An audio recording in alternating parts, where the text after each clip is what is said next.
Looking for a cozy Mexican soup that's hearty, flavorful, and comforting? Let's make chicken pozole in just minutes. 2 pounds chicken breasts or thighs. 2 cans, 15 ounces each, white hominy, drained and rinsed. 8 cups chicken broth. 1 large onion, chopped. 4 garlic cloves, minced. 2 teaspoons dried oregano. 1 teaspoon ground cumin. 1 teaspoon chili powder, adjust to taste. 2 cups shredded cabbage.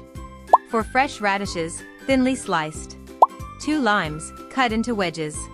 Half a cup fresh cilantro, chopped. In a large pot, cook chicken with broth, onion, garlic, and spices until tender, about 25 minutes. Remove and shred the chicken, then return it to the pot. Add hominy and let everything simmer together for a rich, flavorful soup. Now serve hot and garnish with shredded cabbage, fresh radishes, lime, and cilantro. The toppings add crunch and freshness. And that's it, chicken pozole, a Mexican comfort food classic.